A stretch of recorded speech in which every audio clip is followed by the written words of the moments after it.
ITV, certainly the best.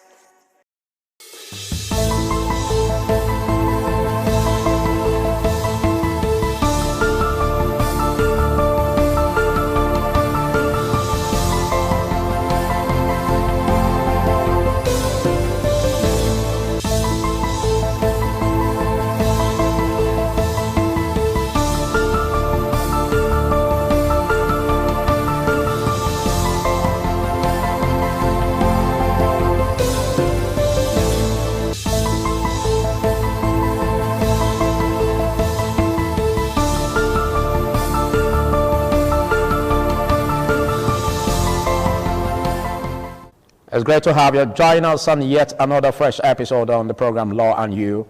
We always take our time to elucidate some concepts that seem blurry in the eyes of the viewers. And of course, it's a beautiful time out to also look into another concept. This is an everyday thing that we always go through. And of course, every now and then, there's always a need for us to exercise our rights as citizens, most especially on the topic, the rights of the citizen during police stop and search. This is an exercise that we experience every day, but do the citizens have the rights as regards not to be searched, or what could be the legal boundaries for the police officer to demand a search on your vehicle or your bag or your phone? Well, all of this will be what we're going to be looking at today on the program Law and You. My name is Philip Omo-Gyukbo. Welcome on board with me. Discussing this with me, I have a civil rights activist, and of course, he is a legal practitioner, talking about Barrister Ireye Fidelix. Good to have you join me, Barrister Fidelix. It's a pleasure. Thank you. All right, well, there are so many things we look at when it comes to the rights of the citizens, yes. And this happens to be the spotlight we're looking at today. But can you just give us an overview of the responsibility of the police in stop and search of a citizen? Well, the stop and search of a citizen is allowed, but you cannot infringe on the right of the citizen. Like the stop and search by police is allowed by law, but not by infringing in the right of the citizen. Like some of the Nigerian police, they stop the innocent one, they search their phone, they search their bags, they search their bank app, which is not allowed by law. It is not allowed by law for police to stop and search an innocent citizen of the state or of Nigeria, unless by search warrant. That is only when something is allowed, or by court order. You cannot just stop people on the road and without a warrant, then you start searching their phone, you start searching their app, their bank app, you start searching their vehicle. It is not done. They only have the right of a reasonable suspicion. When there is a reasonable suspicion in the state, maybe crime has been committed, they have to allow the police that the direction of that person who committed that crime is within the direction where they are. That is only when they can stop and search. That is only when stop and search is allowed. For those that have committed crime or those that are about to commit crime, maybe at the time of really searching, they can find maybe arms or something that is incriminating. But apart from this, the police have no right to just stop people on the road, like what they are doing in Benin, in every corner of the Benin, searching the young people app, bank accounts, then their phones and their laptops is not allowed. And your way of dressing does not permit police to search you, to be taken as a reasonable suspicious person. Or your hairstyle. Yes, or your hairstyle, or your dreadlock, or the type of car you are carrying. No, it is not allowed by law. Maybe that is your way of living. or know where you are working, it is not allowed by law. Okay, you just set the record straight, but well, let's paint a scenario, because that's what we see every day. You know, it's always important that we make sure that we understand what the law, you know, says, and what our comportment should be when we are being, you know, faced with such a situation. Now, are you saying that, being that there must be a search warrant, if at all they must search your vehicle or search your bag or your phone, what should be the attitude put up before the citizen? If he's being accosted, Yes, should he demand for a search warrant? Yeah, when a citizen is being accosted in any police checkpoint or anywhere, the first thing you ask, you must know the identity of the police who want to search you. You must know his identity. What do you mean by know his identity? Okay. Ask for the name, the badge number, the badge number, and the station. Oh. If you refuse to declare it, you politely be silent. Say you will communicate to your lawyer. They will not do you anything. They will know that you know your rights. It is only when you are silent, because many Nigeria compromises. When you are silent, that is only they'll be able to take advantage of you. You take advantage, yeah, do advantage over you. And also, you also have rights at the time of that search to carry out recording of whatever is going on. Well, that usually they don't like it. Police officers during stop and search, they don't usually like it. So what about if you are being reprimanded for that? That is why you will call. Because I've been in situations where many of our citizens, they are silent over their rights. If something arises, you call any human rights office, any NGO of the human rights, you call legal aids, they'll be able to bail you out. So there's nothing wrong if you have to use your phone to record the event, public space. To record the stop and search. Yes, you have right to record. You have right to do that. You have right to record. Okay. A situation where you are being accosted, what should be the first attitude by the citizen? Yeah, the first attitude is that to stay calm. May I know the reason of my being sacked? The reason of. You must tell you the reason. Without that, the search cannot be carried. Okay, but you do that while staying calm. Yes, because we've seen situations where some are being accosted and then they lose their cool. You must be polite. You must be polite. You must be polite. Yes. You must ask the enforcement agent the reason for your being searched.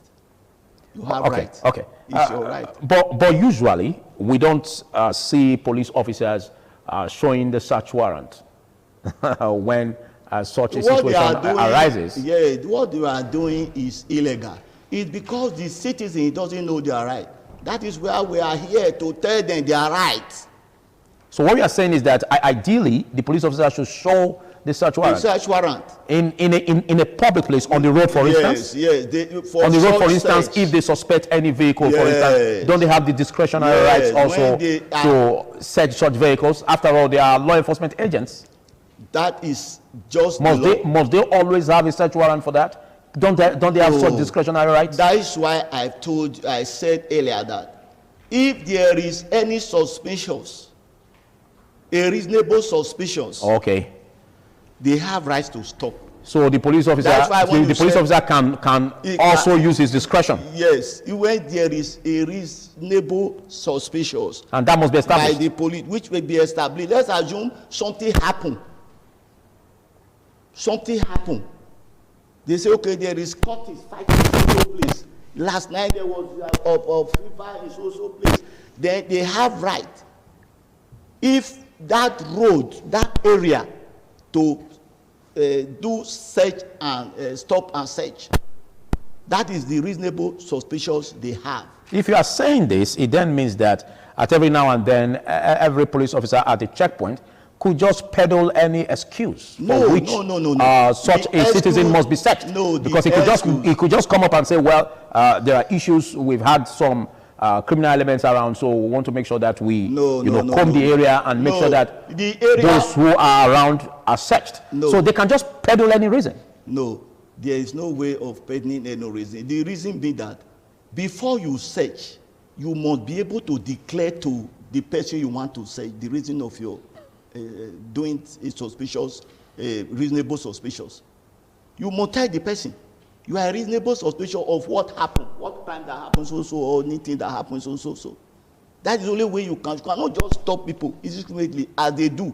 They will stop the first car, follow the second one, like that, searching they have. No. But as regard these three things, the dignity of a person is very, very important to law. Like that phone, searching phone, is not allowed by law. That one must be on warrant. On warrant? On warrant. So police officers are not supposed to do that even on the road? At all. They can't do that on the road. It's not allowed. So even if they show a warrant on the road? Yes, they have no right. Even if they show a warrant on the road to stop and search? If they show warrant on the road, they'll be stop allowed. And search. No. It's one thing to have a warrant to stop and search. But it's another thing to search one's phone. I think that's too personal. Is it what can be done on the road, or when you just accost a citizen, or when there's a follow-up investigations? There is no police commissioner can give a warrant for stop and search on phone. Oh, exactly. That is privacy.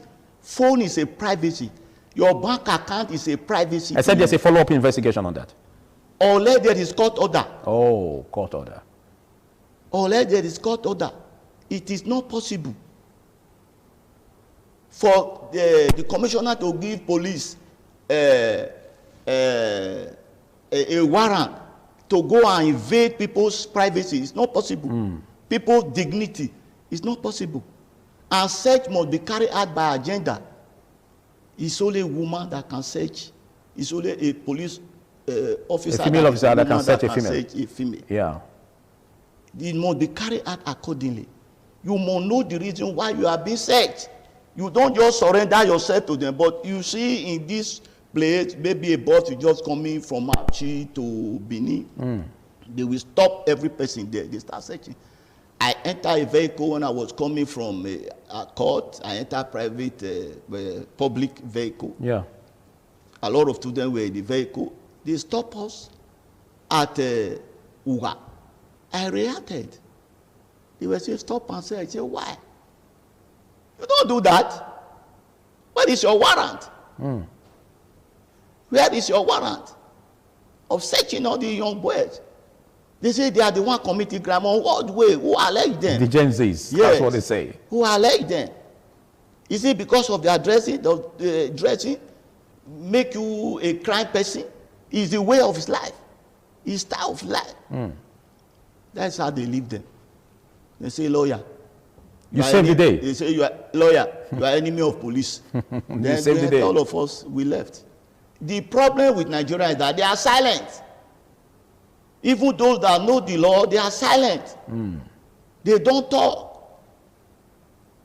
The only way you can move the country to bring a change is when you speak out. Well, that's the essence of this program, and that's why this topic is on the spotlight for you to air your opinion, basically. And of course, when you are being accosted, there's nothing wrong if you ask questions and, of course, demand for a search warrant. Basically, that's the essence of knowing your right as a citizen, and that's why this program is going out for you to, be educated on your rights. I'm Philip Omogupon, and I've been speaking with a legal practitioner, Fidelis Airayi. We take a short break. Do stay.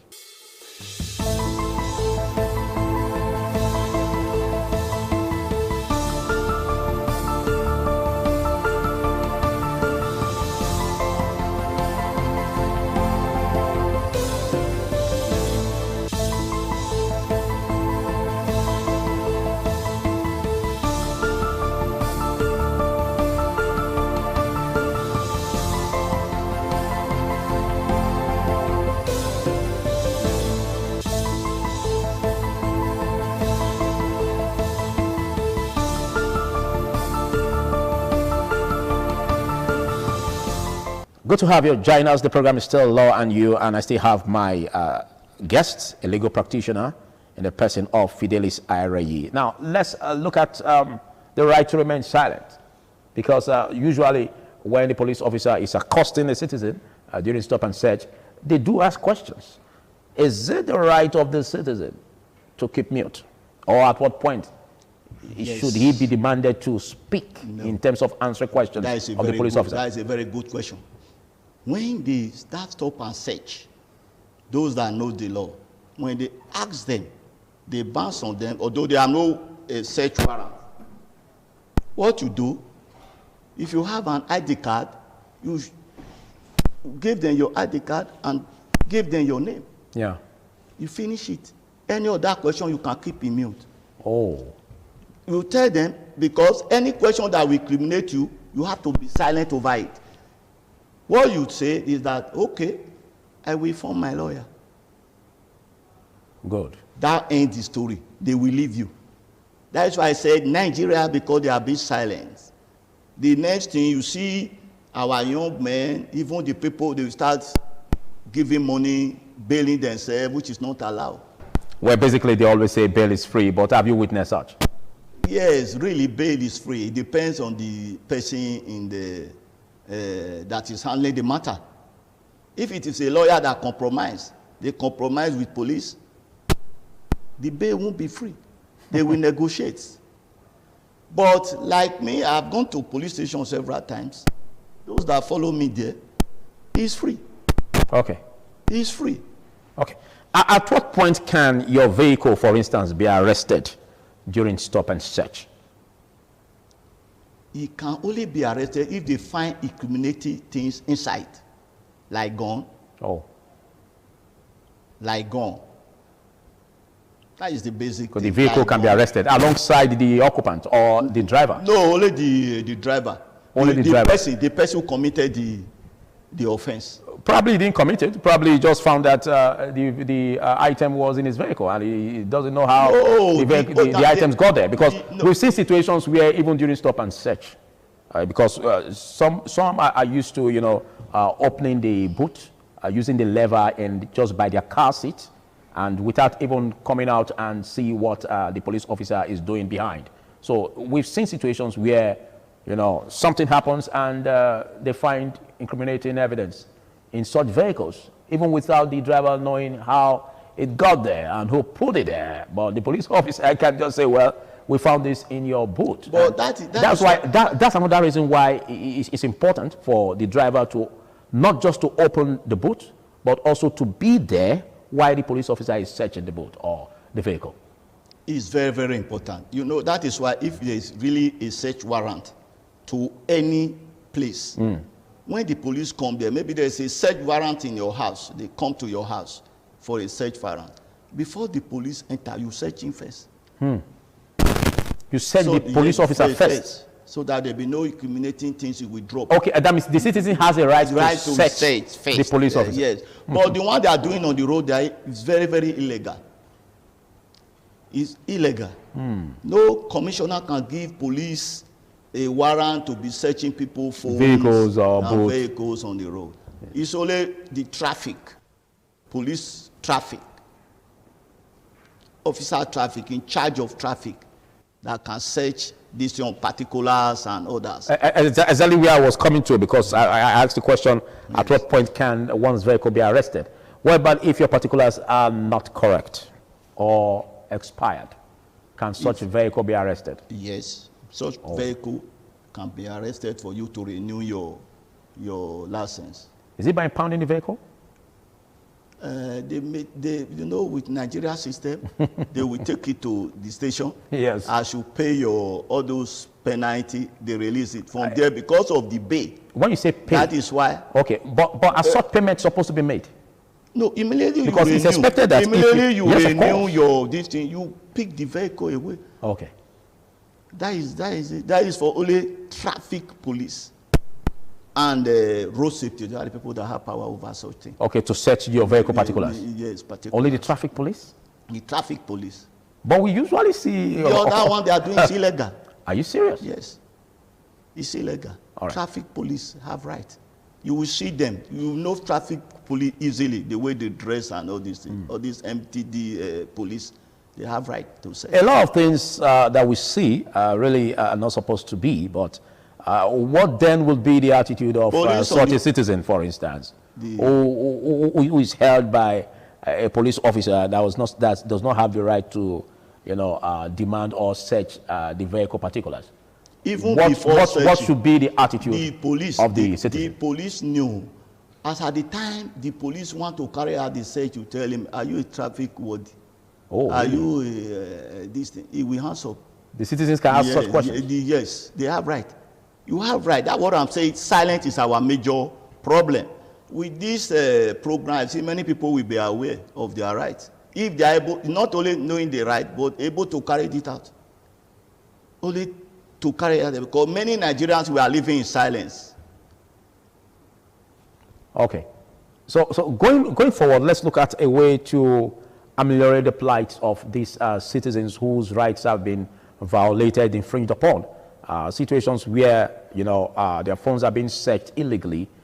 You spoke about the invitation of civil rights activists to speak for them and all that. Yes, but how? Yeah, exactly. Fundamental. How can you just give us a process of how such an officer or case can be prosecuted? Yeah, you see, since the law have already embarked that they have no right under anti-torture law, then you can sue them. You can sue the police. Suing the police is expensive. Yeah, it's not that expensive, but you at the end of What's the the process? case, you must Is it by approaching the court? Yes, or approaching you the must court. first approach the police station No, you approach the court. It's the court. when you are being accosted wrongly by a police officer. You approach the court. Yes. What court? For the High Court for fundamental human rights, you sue them. Who do you see at And the High get Court? clear. You sue the police. Who right do you from see IG. at the High Court? Because you say if you just walk to the High Court. No, it's the What lawyer. do you The do? lawyer you met or legal aid. I say you meet human rights, legal aid. They always at the court? No, they have offices. Okay. Which all the citizens know. Okay. They have offices. They will sue on the behalf of that person. Okay, but it's not clear when you say the citizens can approach the court. No, I said they can approach the civil rights activists. civil rights activists. Okay. They can meet all those NGO, human rights, NGOs, okay. legal aids. Okay, legal aid. They'll be able to carry it out for them. All right. Thank you very much for taking out time to be part of this. But can we just have your final words on this segment as regards how to, make it right for stop and search of citizens without having issues with the law enforcement agents? Your final words. My final word is that when they stop you on the road, yes, the first question you ask, what are you searching me for? What is the purpose of this search? The police must let you know. Thereafter, you identify yourself to the police. If you have ID, you show the police. What about if when you are demanded to make some payment, for instance? After that, no, you will refuse. Police, when you insist, police. When you know after making the payment, you'll be set free. No, we know.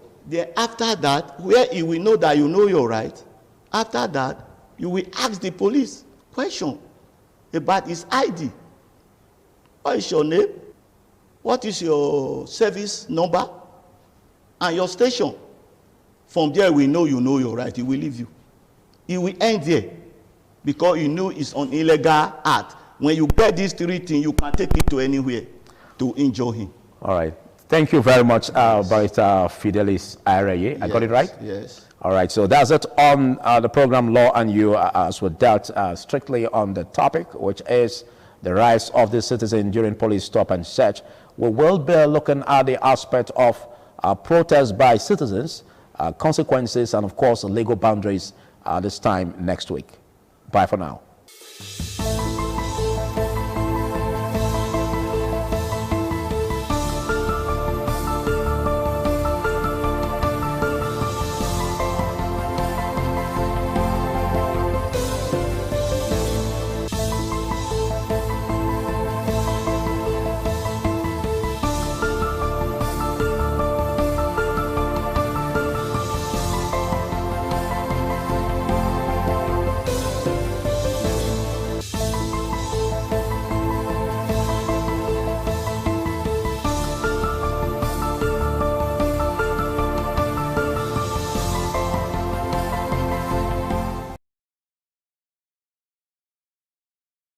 ITV, certainly the best.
Ugieni Madonna, imagine Overo, always near Gbo, Manazo, or Ugieni Madonna. You will have to serve the community for 30 years before you come to this stage. They will ordain you ordain title. Then by then you are one of the elder. This year now, we don't read the year, so that's why we can do this year. Historically, joining the Elders' Council, an individual must have reached a certain age and must have made significant contributions to the community through leadership, service, or other meaningful ways. There was jubilation in the community as sons and daughters of Okada, both at home and in the diaspora, trooped out to be part of the ceremony with various homes of the initiates agog with festivities. Friends and well-wishers of those initiated into the Elders' Council jubilated at the Ogwedion after performing all traditional rites. The elders, known as Edion, in company with their loved ones, danced to their various homes where guests and family members were entertained.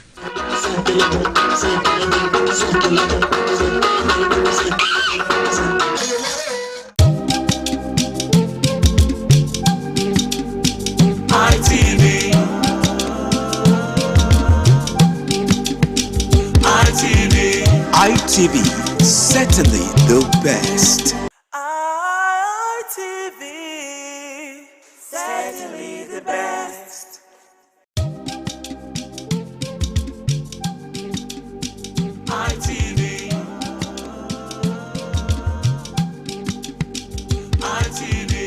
ITV, certainly the best. Top of the evening to you, ladies and gentlemen. It's another lovely episode of your favorite men's rendezvous on television, which is the Guys Hangout Show on Independent Television, reaching you live from the city of Bronx. Yes, of course, I love to call it the city where the king is truly king. Now, for starters, the Guys Hangout Show is a show that, teaches men to prioritize themselves and to put themselves first, and of course to invest in themselves, because it's no news that society looks up to men a lot. A whole lot is expected of men in the society, from protection to provision and what have you. Now, if you don't have to give, you really can't give. Just like they say, you can't give what you don't have. So it's very important that men learn to prioritize themselves and invest in themselves. For that is the only way they can actually have to give to others. My name is Harry Aigboje, and of course it's my pleasure to have you join us on this beautiful episode of the show. Now, to take a look at tonight's discourse with me are two beautiful, two amazing, two viral young men right here with me, and together we're going to be doing justice to the topic. Now, to my far left, of course I always love to start with my far left, is someone who is a colleague and also a public affairs analyst. He goes by the name of Michael. It's good to have you, Michael. It's great to be here again. Thank you very much. Welcome, Michael. How's your day been? It's been great. Wonderful. You look great. Thank you. And you too. Thank you. All right. Seated next to Michael, seated in between us, is a public affairs analyst as well. He's a member of the family. He's a brother, a colleague, and someone who is very passionate about things that have to do with men and masculinity. He goes by the name of Ramsey Uwaila Abu. Good to have you, Ramsey. Thank you, Harry. It's always a pleasure to be on the show. The show has given us a platform to help correct some of these things in society that needed to be corrected. Absolutely. I mean, it's a pleasure being here to talk about some of these things that affect us, because what better platform is there than this, right? Yeah, of course. All right. So we have a very important topic before us, right? A very interesting one. It's something that has to do with young men and their finances. Okay, so first of all, like I said in opening, a lot is expected of men. So one of those responsibilities that society has placed on the shoulder of men is the need, for them to meet their financial obligations. And what are those financial obligations? Taking care of everyone around them, right? Of course, a man gets to a certain age, and then society already expects him to, lift his family out of poverty, so to speak. If he has a mother or a father, he's expected to take care of, them. And then if he has a woman in his life, let's say he's not even married yet, it's just a girlfriend that he has. Yeah. By default, society expects him, to live up to certain financial obligations, like, giving her money for upkeep. And then, of course, there's this maintenance money, right? Okay. Hence, you hear some women telling some men that say, can you maintain me? Can you take care of me? Now, we're looking at how relationships, dating, affect the financial potentials of young men of this generation. Now, why is it that when a man doesn't have money, let's start from there, society doesn't seem to, take him seriously? Thank you very much for that. Well, it's quite unfortunate that we're in a system, a society whereby the poor doesn't have no words of their own. They don't have a say. You can't talk. In this society today now, we have many persons that are pressurized, all right? Now, if you don't have money, you can't belong. Understand? You can't belong. You know what I mean? Let me be elliptical. Okay. You can't belong. You get? So it's so unfortunate right now that, okay, you see, some persons are not so much traumatized to the extent that because they want to belong, they're not doing some illicit, putting their hands in some illicit activities. You understand? So I really don't know, but it's just where we find ourselves. You get? So if we can change that kind of parochial mentality, I can't, because of, see, some persons find themselves in a particular situation which is not their fault. You get? You just have to live with it and do your level best to come outside from that situation. Yeah. It doesn't mean that you're going to stay there forever. You get? See, some of these youths today, they don't have to be pressurized negatively. Because you want your voices to be heard, you're going to start, putting your hands in one or two dirty, prescribed on things or the other. You understand? So it's just quite unfortunate that until you have it, before you can, be there among the, the chosen ones, in quotes. Now, thank you very much, Michael. Ramsey, there seems to be this growing trend, especially in the media space, right? Okay. Of men saying that relationship has become like a poverty alleviation scheme, right? So a lot of guys are now shying away from relationships. Some will just tell you, see, I'm no longer interested in relationships. Some, have made a complaint about certain things. That, I mean, some of us, some people call it indirect mode of asking. She tells you, oh, my rent is due. Yeah. Right? I mean, I need to make my hair. I haven't made my hair, for the past 2 weeks. She didn't ask you, but she's asking you. She didn't ask, but she just, do you understand? And then, as a man, I had a friend that once said that, say, imagine your girlfriend complaining to you and you can't do anything as a man. That makes you less of a man. And this is the sad reality of a lot of men of this generation. How did we get here? Yes, there are still some girls out there who knows what they are doing.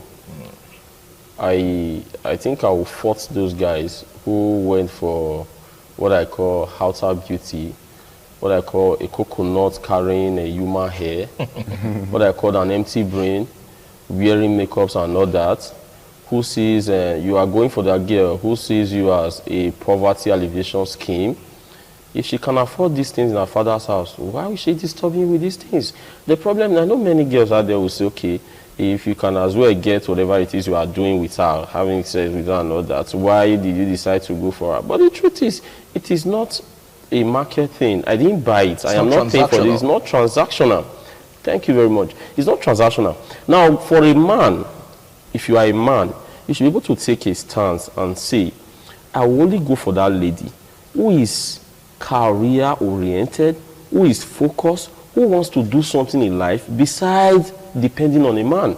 Such lady will not give you problems in relationship. But when you decide to go for that one, who's looking for someone that will remove our family from poverty, you always have problem. Mind you, even if you have all the money on planet Earth, if you spend today, you spend tomorrow, you spend the day after, human wants are always insatiable. The day you don't have, should go for the higher bidder. Then the next person will continue. There is always this dependence on money.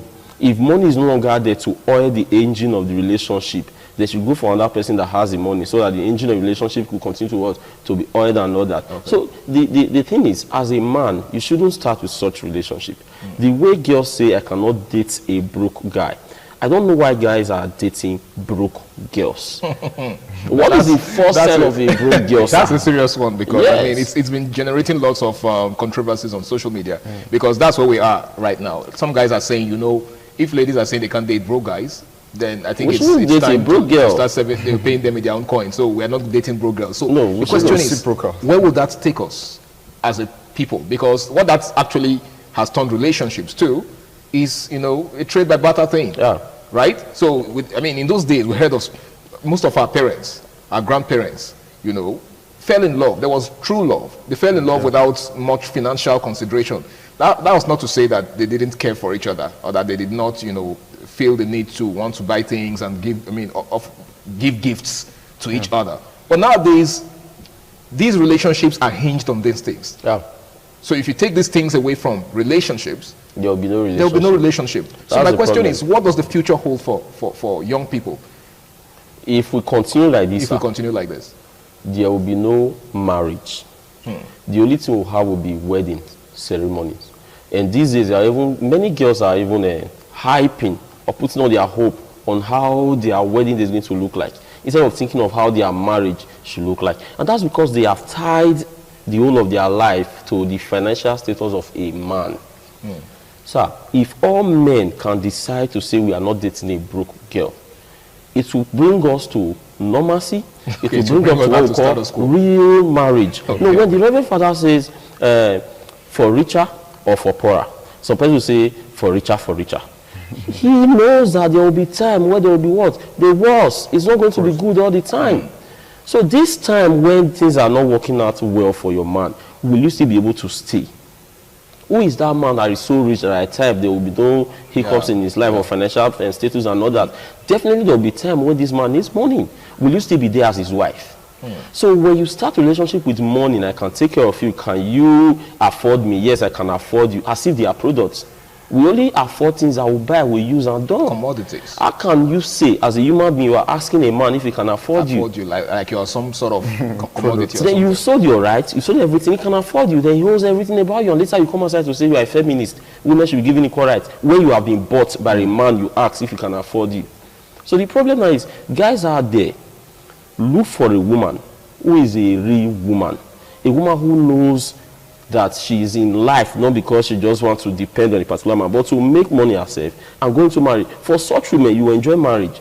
But if you pick that one who is looking for someone that will take her out of poverty, you will keep spending and spending. At the end, you will still lose her because she is fit for the streets and not for the home. Not for the home. Okay. Now, we pray that we do not end up with one of those that are suited for the streets. Now, Michael, Ramsey just said something about some men's poor choices. He said that a lot of guys that end up with such women, it's because they actually went for such women. But the question on my mind when he was saying that was, how many good women? Because he said that there are women that do not share that mindset. But the question is, do we have enough of such women to go around nowadays? Do you think so? Do you think we have enough of such women to go around? Yeah, of course. First of all, I think many persons, many of these females, they're living bogus life. You want sports hits at the outset of the relationship. Exactly. When they enter it, they lose their wrapper, they lose their exteriors, because you begin to see the real color. The real them. Because at the outset of the relationship, because you are a safe piece for them, they will just show you their good side. But when they are in, they begin to show you the terrible part of it, and you start wondering, like, I don't understand, is this the person that I was with? You know, like from your question, you said, are there good women, enough good women to go around? Yes, actually there are good women to go around. So you think men are looking in the wrong places? No, the thing is that actually there are many women like that can go around. But you see, most guys today, they go for what they see. They're looking for voluptuous women. Oh wow! Like when I take this girl out, people be like, wow, you really select. Wow. They're not looking for the interior. Just check out for the lady's eccentricity, how she behaves. Is this a lady or a wife material? So you're saying, in essence, that some guys are more interested in the outward appearance. Of course. You know, like you just said, some of them have this mentality that, I have to pick a girl that will suit my personality. Good. The type that, when I step out with her, everybody will be like, wow, this guy chose well. That is, because of this parochial mindset, they're looking for who they can showcase, who they can flaunt outside, like this is somebody that chose after. You get, so that kind of thing. Now that woman, she knows this is why you actually chose her. Okay. You get, but she wants you to keep feeding her like that. She maybe start just threatening you, like, if you don't, I have other persons that I can go and be with. You understand? So because of the parochial mentality at the outset, you get, so there are actually many of these women to go around if the boys choose relax, to look the right way, to look the right direction. There are actually very, very many to go around. Understand? Now, Ramsey, I think, because a lot of times we accuse women of being too materialistic, right? So what you guys have said now is actually, it actually puts men in the same category. Because, if women are looking for superficial things in men are also looking for superficial things in women. In women. Like, the question could also be, are there good men to go around? Okay. We only have few. The kind of men we have these days are men who like flashy things. Who, like he rightly said, who love voluptuous women. Women who they will present and their guys will like, you tried, you are a man and all that. But without thinking about the character, the content of this woman. But then there are beautiful girls out there who also have good character. If boys actually calm down, look, see, for everything there's a reason, right? So at the outset of everything, look out for is this the kind of, like you rightly said, is this the kind of person that will give me peace of mind? See, heaven is a place of splendor, but there was war. So in marriage, no matter how rich you are, there will still be, some sort of problems, you understand? So this particular girl I'm investing on, will she become a liability on assets? That should be the rhetorical question you ask yourself. Should become a liability on assets. That's a $1 million question right there, because I think this is a question that a lot of young men don't ask themselves. Okay, they are easily carried away by the superficial things, the glamour, the glitz and glamour. She's a fine girl, you know, she speaks well and all of that. Ramsey asked the question earlier, how long will this sustain the relationship? What happens when the wrinkles begin to set in? What happens when she's no longer that beautiful girl that you met the first time? What happens when all of these things begin to change?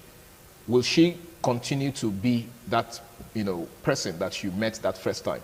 Now, Ramsey, what do you have to say about what the question I asked him? Now, the fact that a lot of guys really can't give account of give a reasonable account of their expenditure annually as per relationship. And their expenditure is on the relationship. That's where their money goes. See, the truth is, when I see guys trying to make a woman comfortable by spending all his money on the woman, using the word I am maintaining my woman and all that, I begin to marvel, like, do we still have some foolish people in this society? A woman that was giving high latch, she said it's not enough by God, she added to it. Okay. A woman that removed the eyebrow, she will remove it with razor and draw another one. A woman that as well decided to increase her bum bum. A woman that as well decided to increase every part of her body just to... A woman that is not satisfied. God was not able to satisfy a woman. And you think you can. And you think you can. The man will die. And the woman will continue to live. Other men will continue to maintain her. The truth is, do what you can do. It is not even your responsibility to maintain a woman you've not taken as your wife, you've not married. You are not a poverty alleviation scheme. If she needs all these things, her father should be able to provide it for her. If her father cannot provide, her other brother cannot provide, her family cannot provide, she can't even provide it for herself. Then who said, where is it written in our constitution that a boyfriend must always provide all the needs of a girl? A girl that loves you will never stress you. She will not ask you what she knows that you cannot afford. If she's asking you what she knows you cannot afford, she's trying to say you can't take care of me now, I'm moving. Maybe she's saying it indirectly. Because she knows you cannot provide this 1 million, for example. And she's asking you for $1 million. She knows you can't provide it. Indirectly, she just needs a reason to go. Then you let her go. And focus on someone that will grow with you, that will help you build your home, and all that. Now, you see, it is not also their fault. There are some guys out there who have so concentrate and value this idea of physique of a woman. She must have this, she must have that. And that's what leads some girls to go for this, is it BBL, BBL, this and that, enhancement, because that's what gets... But the truth is, those guys just want to use you as show off. The love is not there. When it's time for that guy to settle down, he will go to that other girl out there, who they see as Mary Amaka or Christians and all that. That's the girl he wants to make the mother of his unborn kids. Then the other one is for show off, for showmanship and all that. So they should know that a man that really loves you will not want you to go under the knife just because he wants you to add more flesh to what God has given you. It is from the heart that you actually see the beauty of a woman. Who said there are no beautiful girls out there that are well-mannered also? That doesn't mean girls that are well-mannered are not beautiful. They are beautiful. There are beautiful girls out there. They are well-mannered. They are focused. They know what they want. You go for such. Okay. So the fault is from some of those guys who make it look like this is what all men want in a woman. That is not what all men want. Men want a woman that will be the mother of their kids. You've drunk with a man, you smoke and shisha like a dragon with him, you've done different things with him. Once it's time for marriage, the man will remind you of your past life and say, I can't marry this woman. I am going for this. And you say, all men are scum and all men are the same and all that. You've forgotten when he was paying you for it. When you were collecting thousands, when you were collecting millions from him, when he was taking you all around the world, you were sitting in front of the car and all that. He paid for it and he got whatever he wants. He's done with you. Now he wants to settle down. You are crying. So guys out there, I think they should see beyond just outer beauty and start working on themselves. Thank you so much, Ramsey. Michael, he said something that struck me, that, you know, a woman who actually has your interest at heart and who is with you for the long haul will not expect you to spend, you know, extravagantly on her. What that tells me is that, you know, a woman who expects you to spend so much already has an exit plan. Yeah. Probably doesn't even see a future with you. Because if she does see a future with you, she would advise you and encourage you to invest, knowing that, you know, whatever comes out of that investment, she's going to be a part of it in the long run. Do you share that thought? Yeah, of course, yeah, definitely. Now, somebody that really loves you will not stress you, all right? So most of these girls, they know what they're doing. Like, what he said just now, he said, I think, talked about a girl looking for a reason, a purpose to leave a relationship. All right. See, most of these guys that are close to their partners, they know the capacity, they know the extent, the limits, the limits, the pockets. Okay. You get. So a girl that actually, you know, have your heart, and she will not want you to spend redundantly. So most of these girls today, anyway, let me not say most of them, a few of these girls, like very, very few. Some of them, okay. Yeah, some of them. What they do, if they actually love a boy, they point you in the right direction. They want you to, okay, why don't you try this one out since the other one did not work out? You. Like they push you to your goal. They may even lead you to tears. You'll be like, who is this angel? True. You understand? So most of these girls, there are just a few girls, I beg your pardon, just a few girls that have this kind of mentality. Most of them are carried away by these social media material things. Look at what my friend's boyfriend got for her. Let's not forget about social media influencers. Yeah.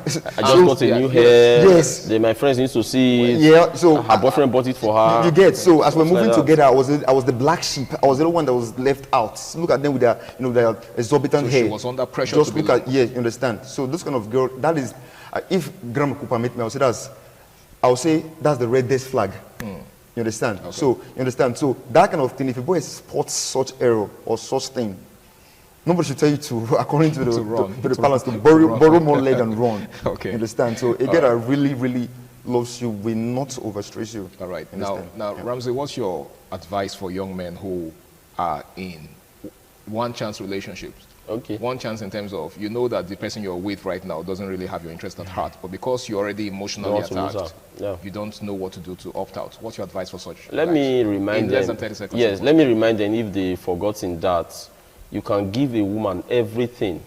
Give her all the money. There'll be one bicycle repairer. It could just be a driver. It could just be the vulcanizer by the roadside who is servicing her, let me use that word. And you are the one spending the money. Women don't even know what they want. They can fall in love with anybody just for anything. So you can be taken as your dogu. Some women. Yes, some women. You can be taken as your dogu. Okay. While she would just love the other guy because of the way he looks. So if you think money can buy love, you will spend and spend and spend. At the end, it will still end in futility. So in a nutshell, money can't buy love. Can't buy love. Definitely. All right, Michael? Yeah. I think, well, like I said, let me contribute to it. So most of these relationships that we find ourselves in, just do your level best and leave the rest. You don't have to kill yourself. You don't have to pressurize. Like you said just now, you said some women, they found calmness, they found safe space in some certain persons. They can like a guy because of his sexual powers. They can like one because of his pockets. You know, they can like one because of his. So there's no particular reason why. No particular reasons. Exactly. Women are ones to men. Okay. just insatiable. Okay. You just can't please them. So just do your level best. You understand, and leave the rest. All right, guys. I want to say a big thank you for making tonight's edition a success. You guys have been really, really amazing. Well, like they say, a word is enough for the wise. You really can't go beyond your limits. Every human being has a limit. Okay, and the moment you begin to try to stretch your limits, that's when you begin to wear yourself out. And then the moment you're done, she would leave you for the next person. Okay, so just like they've said, if there's anything I can take away from what they've said so far, is the fact that you can't please anyone, not just women. Okay, you can't please anyone. Human wants are insatiable. Where you stop is where somebody else is going to begin. So why not just do the best that you can? And just like Michael said, the person that loves you will not stress you. Seriously. Whoever loves you will not stress you. If that person you are dating is stressing you, just know that the person is not for you. And you'll be doing yourself a world of good to walk out of that relationship. It's been the Guys Hangout Show on Independent Television. I want to say a big thank you to each and every one of you out there. A big thank you to the gentlemen in the house for making today a success. My name is Harry Aigbo J, and until I come your way again, same time, same station next week, ensure you make every single day of your life count. Do have yourself a beautiful night rest. Bye for now. ITV. ITV. ITV, certainly the best.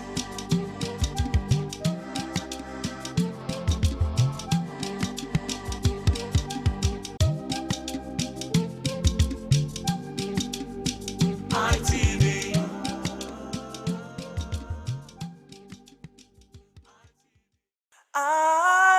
ITV. Certainly the best.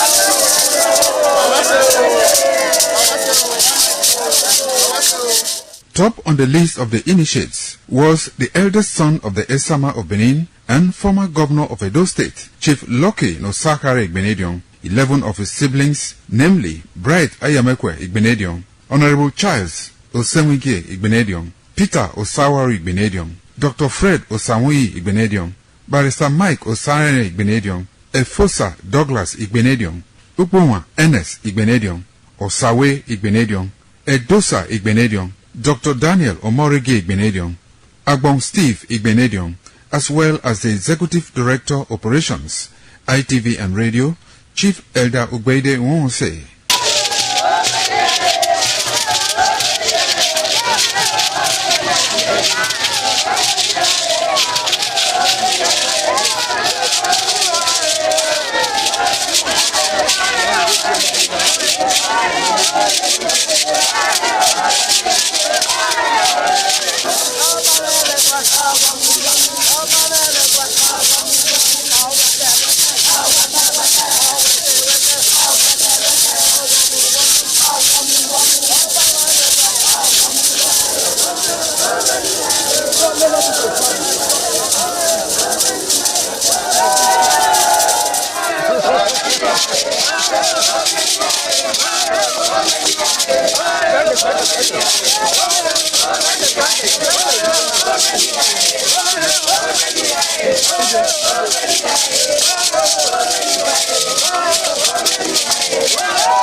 It was a vital aspect of Okada community's cultural heritage, which emphasized the significance of age, responsibility, and community service. Over 50 notable sons of Okada were also initiated. According to tradition and customs, those initiated, dressed in white traditional attire, were made to undergo some rituals, while the Odionwe pronounces blessings on them and assisted them to take a seat with the elders.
ITV, certainly the best.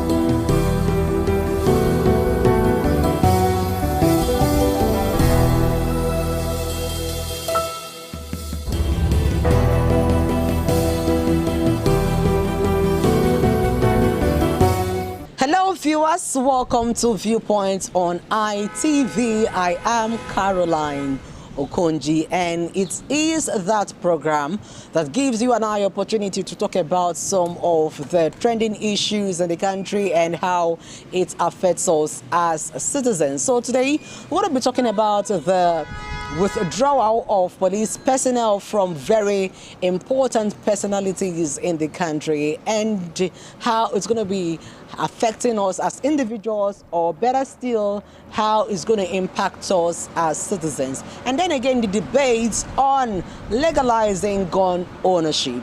So let's go talk to some persons and hear what they have to say in regards to this topic. It is Viewpoint on ITV. I am Caroline Okonji. The Nigerian security architecture, I think it is a very, very wrong approach at this time. When you talk about developed countries and thinking of how police operate, the environments are not the same. First, we do not have good roads. That when you call for police in an emergency response, if it's like in the developed countries, you see police appearing within minutes. You hear of cases of assassinations in places like America. It's only a matter of days they will find the killers of those people. Those are not the situations in Nigeria. People kidnap people in their houses, people kill people on the way, they don't even know who the killers are. The only thing too that also makes some of these people not to be on the road is the simple reason that when they know that there are escorts following some VIPs and some people on the way, they know that it's possible that at some point they will see unexpected police presence.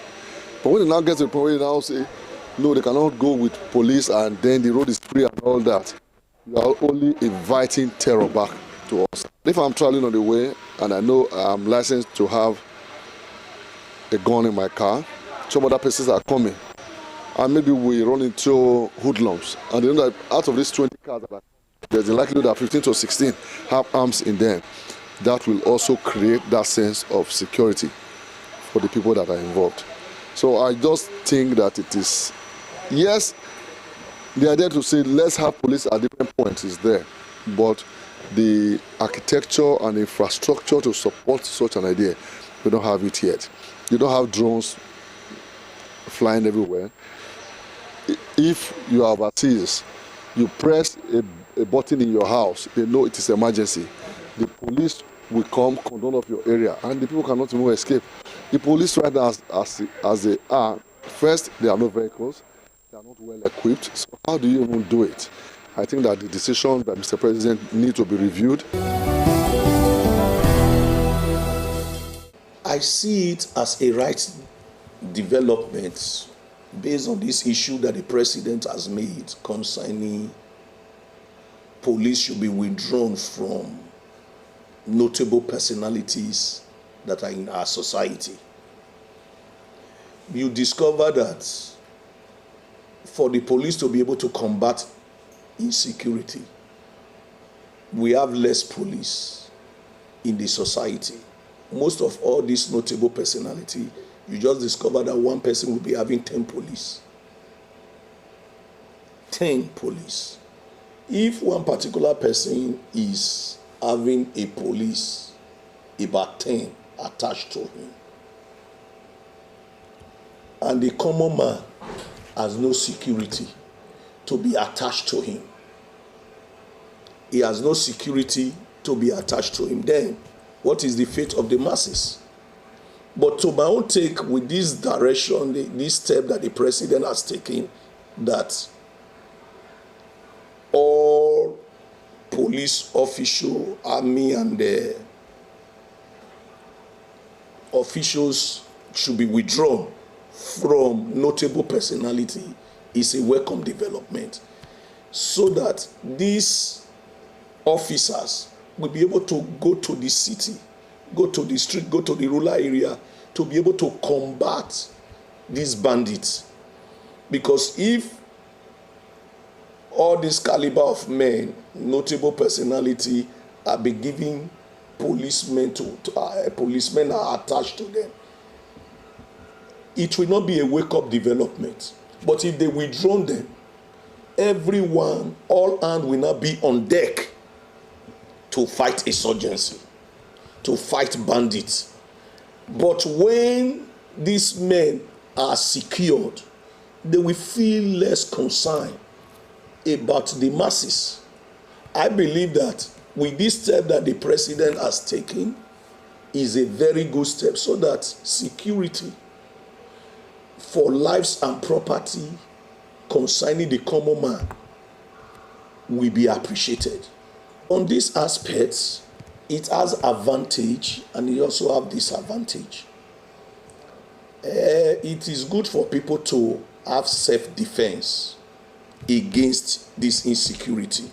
But the other way around, when every man is given that license to get a gun or harm himself against attack, sometimes most people will not use it for self-protection, but rather they will begin to use it for destructive activities, like going into using it to embark on armed robbery and different. If somebody offends somebody, he can just bring out his gun and do killing. That is why it will not be encouraged. But the only advantage for the government is that let them employ more hands.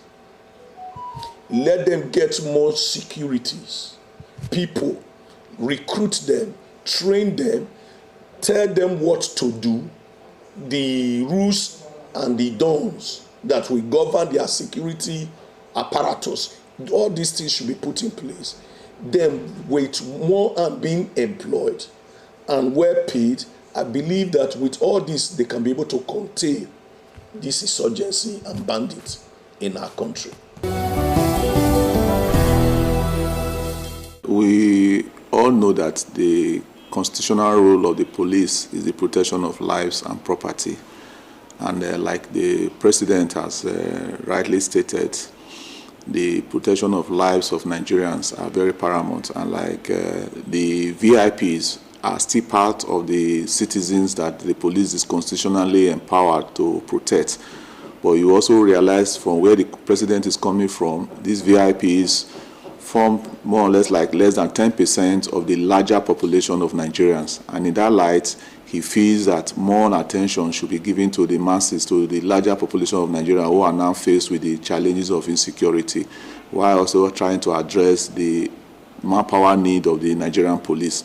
So in that regard, I totally support that directives that all available manpower now should be channeled towards the protection of the majority of Nigerians outside the VIPs that took a chunk of that number. Looking at on the rights of Nigerians to own guns, I still believe that Nigeria is not yet ripe enough for such. Even in countries where they have such policies, they are trying to go back. If you see what's going on in America now, they are even trying to look at gun rights laws to see how it can be reviewed. So it's not a policy that has worked or that has been sustained in even where it is currently in force.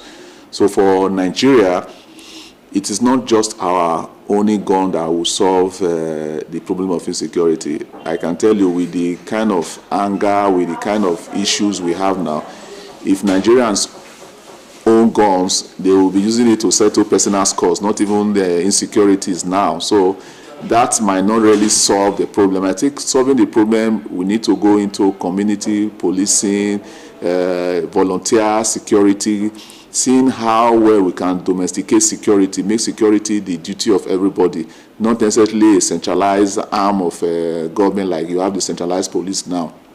So with that, I believe we can substantially bring down, if not to a BRS minimum, the current challenges we have now. So it's not really whether we carry guns or not that would solve it, no. It is a very good thing that the president is actually looking at how he can, curb security by having a lot of, security personnel on ground. But, if you have to fight insecurity by creating another level of insecurity, that's a very big problem, all right? Yes, we know that the VIPs have a lot of this, security escort with them. But if you look at this person too, they are human beings. And, somebody who has that kind of, level of position requires some level of security, around him. So for me, I will not, totally say that it is okay to withdraw all the, security personnel from the VIP. No, I do not think that's the best way to go. Instead, I think they should look for a way to have more persons in the force, in the military, in the police, and every other security agencies that can help, in this insecurity. Because the VIP are human beings. The right to own a gun, I really do not think that Nigeria is matured for such a thing. Yes, we have that in some developed countries like America, but I do not, advise that such law should be put here in Nigeria, because a lot of persons are going to take advantage of this particular, situation, and they use it to do other very, very, malicious activities. So I do not believe that Nigeria is ripe for, self-ownership of gun at this particular point in time. Insecurity in Nigeria is eating so deep into the life and well-being of Nigerians. Like in the area of business, it has affected us a lot. Like, for example, those our mothers who travel to village markets in this season of December, where they travel to buy plantain, yams, and others. We see many of them were unable to do this because of the insecurity. And that has also affected their own family, because they will not be able to provide for them because they were unable to do their business the way it ought to be. Like those of us in the real estate sectors, I think it affected us the more, because this is one of the most funny December I've ever experienced, whereby our brothers and sisters in diaspora, they are scared to return home to celebrate with us. And after they have saved this money, and they buy property at the end of the year, so that at least they will not count on one thing that they have achieved.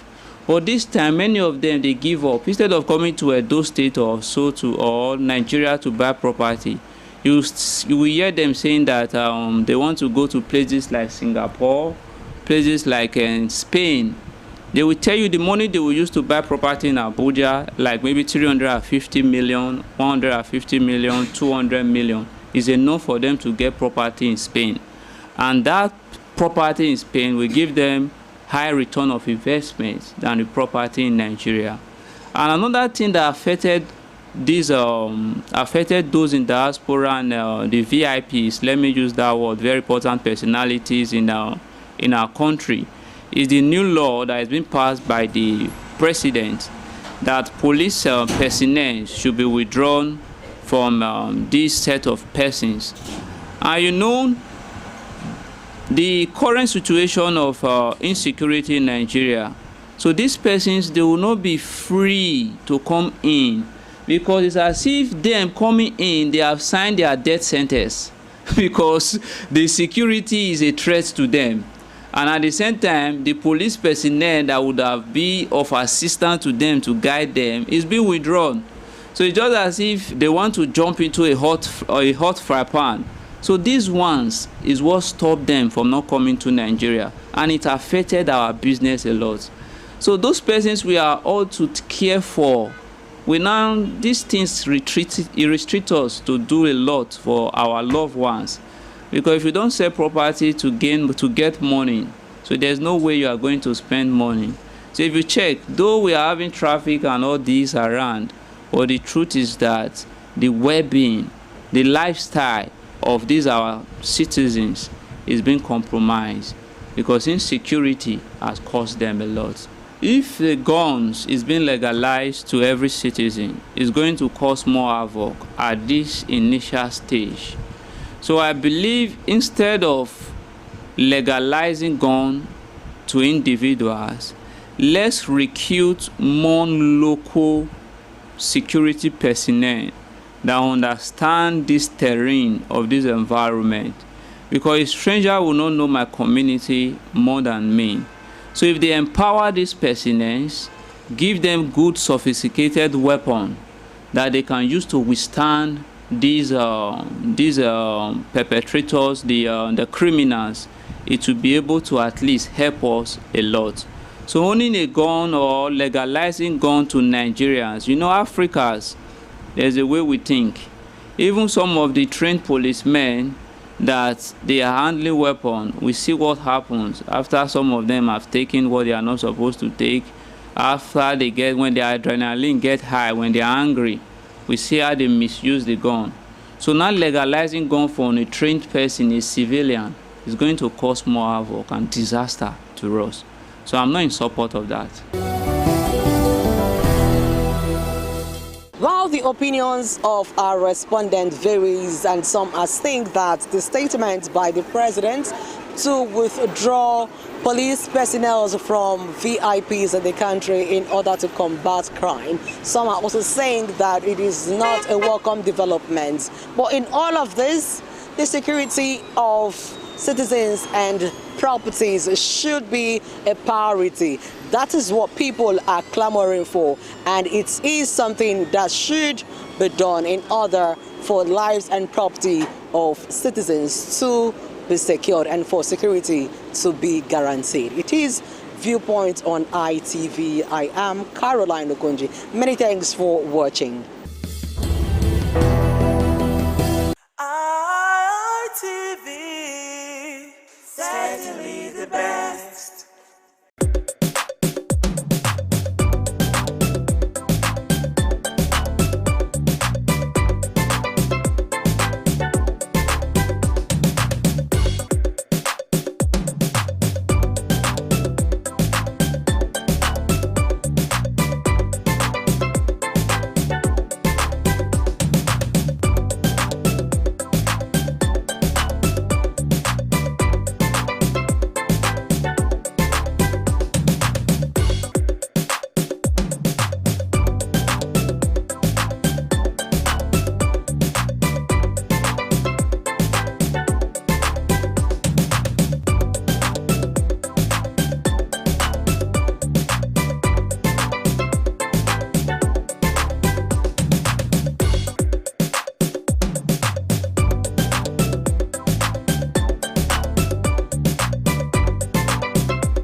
The man went out to bring in thugs to come and beat her. Yeah. In a situation like that, do you think women would have seen that and still want to speak?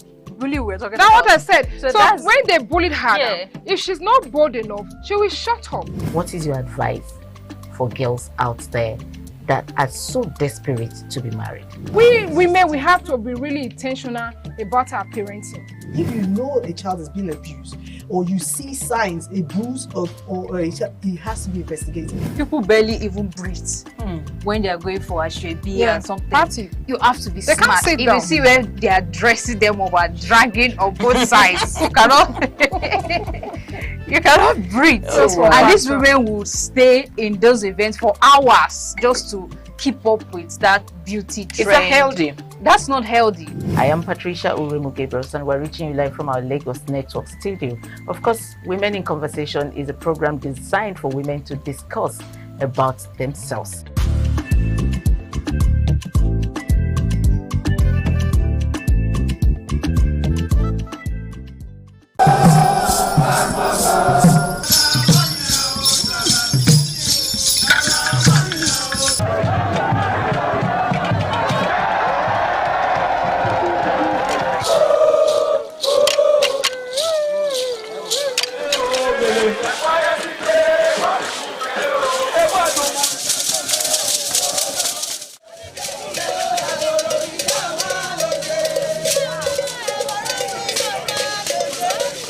Ladies and gentlemen, what we are seeing on the stage is the Toro Doctor Princess Quebec.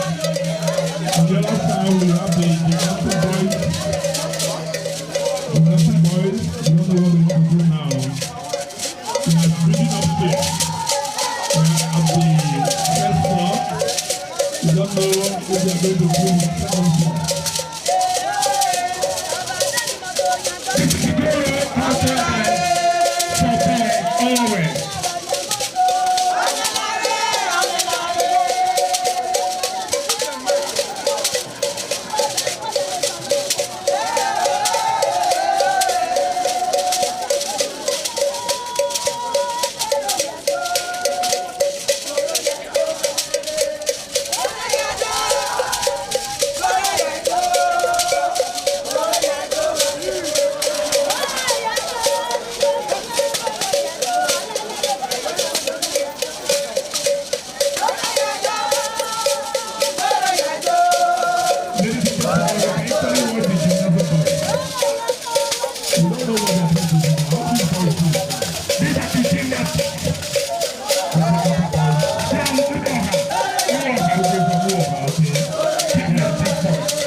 ITV, certainly the best.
ITV, certainly the best.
ITV, certainly the best.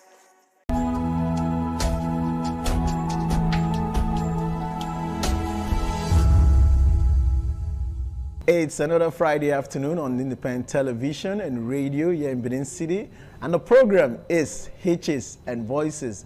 Don't forget, Hitches and Voices comes to you courtesy of Network for the Advancement of People with Visible Disability, NAVID. NAVID is a known organization here in Edo State that is advancing the rights of persons with disability, not just in Benin City, but in Nigeria at large. This program, Hitches and Voices, is coming to you live on independent television and radio simultaneously. So we want to say Happy New Year to our TV audience and a very Happy New Year to those who always find out time to listen to us on radio. My name is Kingsley Okoje, and my guest for today is the Executive Director, NAVID, Melody Omosa Esquire. Melody was with us on our Christmas edition, and today he's with us on our New Year edition. Melody Omosa, welcome once again to Hitches and Voices. Thank you so very much. It's always a delight having you on the program. Thank you very much, and Happy New Year to you, and Happy New Year to our viewers and listeners, our followers on Hitches and Voices. I will not forget to mention our sign language interpreter for today is Olayinka Constance Davis. She's the one doing justice to our deaf community on the program today. Like I said, it's our New Year edition. It's 2026, and I don't even care if I say it so many times. Once again, Happy New Year. We all are looking forward to this year to be a great year for everyone. That is not excluding the disability community. Last week on this program, the Executive Director, NAVID, tried his best to take us through a roll call of some of the achievements that the community of persons with disability enjoyed in the year 2025.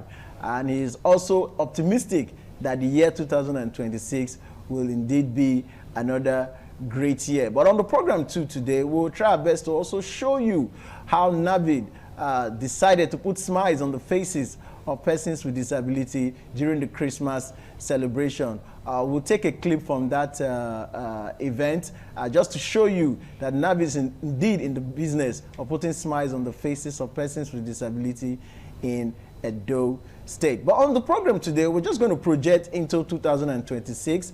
I want to know what the community of persons with disability in Nigeria and indeed in Edo State, what they should look up to in the year 2026. And my very first question, of course, would be, what should we be looking forward to in this year 2026? All right, thank you so very much. Again, Happy New Year to our followers on Hitches and Voices. And I'm glad that we have a brand new year before us, a gift from the Almighty Himself. And as an organization, we're optimistic that this year will be a great one, and some of the things that we're not able to do in the past years, we should be able to record some very remarkable and significant successes this year, as far as deepening issues of inclusion and guaranteeing access for persons with disabilities in the polity generally. And that's our expectation, our prayers, and our work this year, to deepen advocacy, to elevate advocacy so much so that persons with disabilities will find respite in society, being able to be counted and being able to be mainstreamed into governance and development initiatives in Nigeria. All of what NAVID will be doing in 2026 will be centered around that. And I'm glad, like I said last year, we have a commission for persons with disabilities in Edo State. You know very well that we have one at the national, but Edo State was able to join the bandwagon last year when in March 2025, a commission was inaugurated. this is the first year, full year, that the commission will be operating. In fact, the first time they will have a budget to their name. So we'll be excited to see, we'll be looking forward and excited to see what the commission will do for persons with disabilities. But as a non-state actor, which NAVID is, we are going to be holding the commission and other agencies of government accountable. We are ready to collaborate where we can and also hold them accountable, pointing them to what by law and by the law of the land, which the Edo State Persons with Disability, and by other framework, both legal and administrative, what they should be doing for persons with disabilities. So that's what we're going to be doing in 2026 in the various aspects, just to be sure that people with disabilities have their fair share of governance in 2026. All right, I know over the years, or in the past 1 year, you've tried to partner with the commission to give the commission a good start.